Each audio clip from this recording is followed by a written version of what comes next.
नमस्कार। आज हम संवाद लेखन पढ़ने वाले हैं। देखिए संवाद क्या होता है उसके बारे में हम बात करेंगे।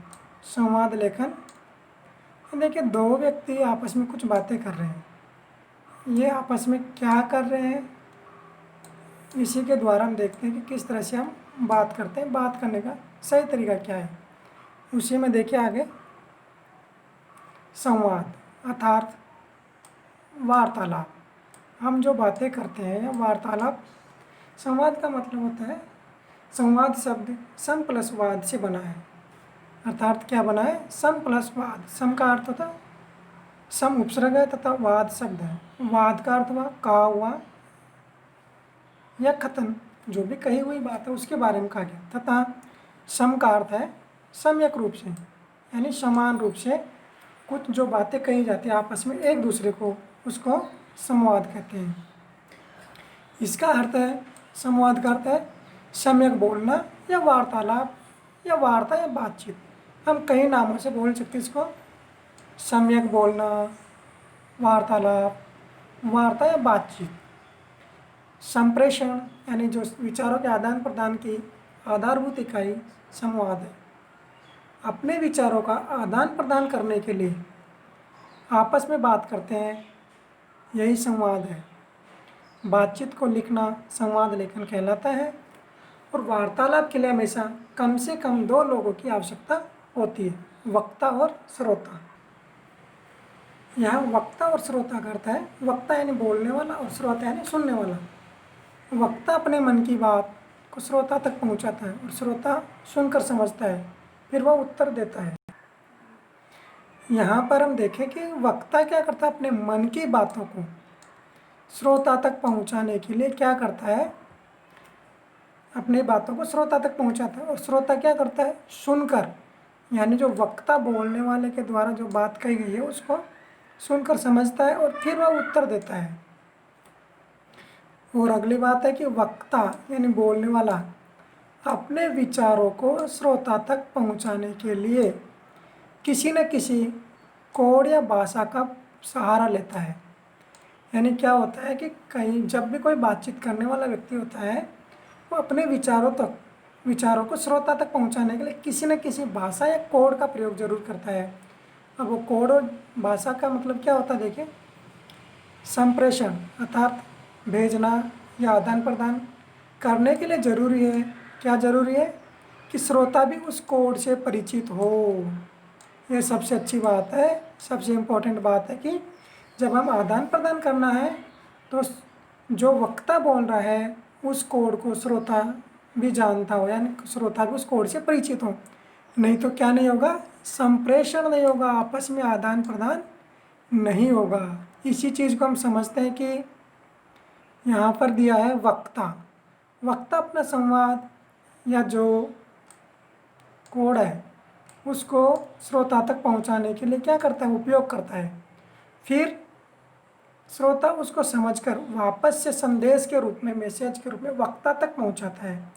ये प्रक्रिया पूरी क्या कहलाती है, संवाद लेखन। यानी वक्ता बोलेगा, बोलने वाला सुनने वाले तक अपने विचार पहुंचा रहा है और सुनने वाला उन विचारों को समझ पा रहा है, समझकर फिर वो उत्तर दे पा रहा है वक्ता के पूछे गए प्रश्न का।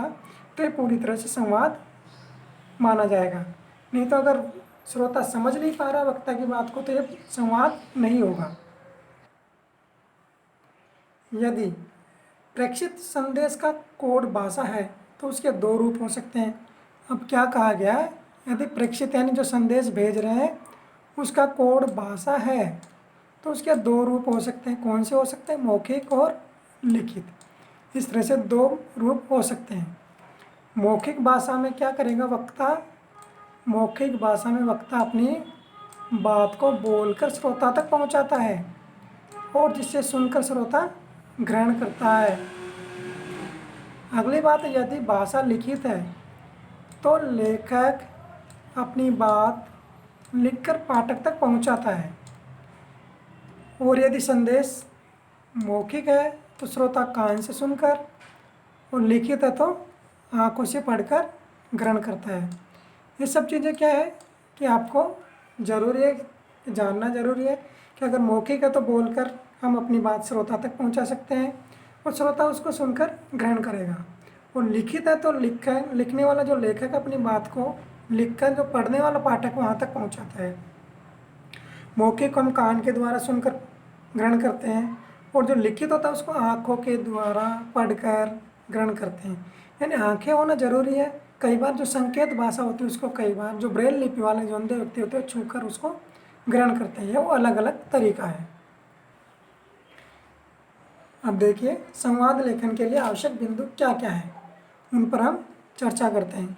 संवाद का उद्देश्य क्या होता है? संवाद का उद्देश्य मुख्य उद्देश्य होता है संप्रेषण, अर्थात जो कहा जाए वह पूरी तरह स्पष्ट और बोधगम्य हो। यह संप्रेषण की सबसे अच्छी विशेषता है। क्या है कि संप्रेषण का संवाद का उद्देश्य संप्रेषण है, अर्थात जो कहा जाए वो पूरी तरह स्पष्ट और बोधगम्य होना चाहिए, यानी साफ और ग्रहण करने के योग्य होना चाहिए। संवाद में स्वाभाविकता होनी चाहिए, अर्थात हर पात्र अपनी स्थिति, मनोदशा, संस्कार के हिसाब से बोले। यहाँ पर सबसे इम्पोर्टेंट बात क्या है कि संवाद जो भी होते हैं उसका सबसे इम्पोर्टेंट बिंदु है उसमें स्वाभाविकता होनी चाहिए। स्वाभाविकता का मतलब हर पात्र, हर जो कैरेक्टर हो अपनी मनोदशा, स्थिति और संस्कार के हिसाब से बोले। अगर छोटा बड़ा किसके अनुसार बोल रहा है उसको ध्यान रखना है। और जो पात्र है कैरेक्टर, उनकी भाषा सरल और सहज और पात्र के अनुकूल होनी चाहिए। संवाद छोटे छोटे वाक्य में होना चाहिए, विराम चिन्हों का उचित प्रयोग होना चाहिए और विषय के अनुकूल विचार होने चाहिए। यह संवाद लेखन की प्रमुख आवश्यक बिंदु है जिनको ध्यान में रखते हम अच्छा संवाद लिख सकते हैं या बोल सकते हैं किसी के सामने। आइए संवाद लेखन के कुछ उदाहरणों के द्वारा सीखते हैं। अभी हम संवाद लेखन के लिए देखिए, हम देख रहे हैं कि मित्रों के साथ बातचीत। किसी व्यक्ति की हमने कहा कि संवाद लेखन के लिए, संवाद के लिए दो व्यक्तियों की जरूरत होती है, एक वक्ता और एक श्रोता। तो यहाँ पर हम देख रहे हैं कि चित्र में कि एक व्यक्ति जो टेलीफोन पर बातें कर रहे हैं आपस में, उनके संवाद को लिखा गया है। हेलो, नमस्ते तारा, परम बोल रहा हूँ। देखिए यहाँ पर बोलने का तरीका, हेलो नमस्ते तारा, परम बोल रहा हूँ। अब इधर से क्या जवाब आता है? हेलो, हाँ परम, बोलो मैं तुम्हारी क्या मदद कर सकती हूँ। यहाँ पर जो परम बोल रहा है तारा को, तारा उसको सुनकर जवाब दे रही है। फिर परम बोल रहा, तुम्हें याद होगा कि मैं मंगलवार को पाठशाला नहीं आया था, क्या तुम मुझे अपनी किताब दे सकती हो?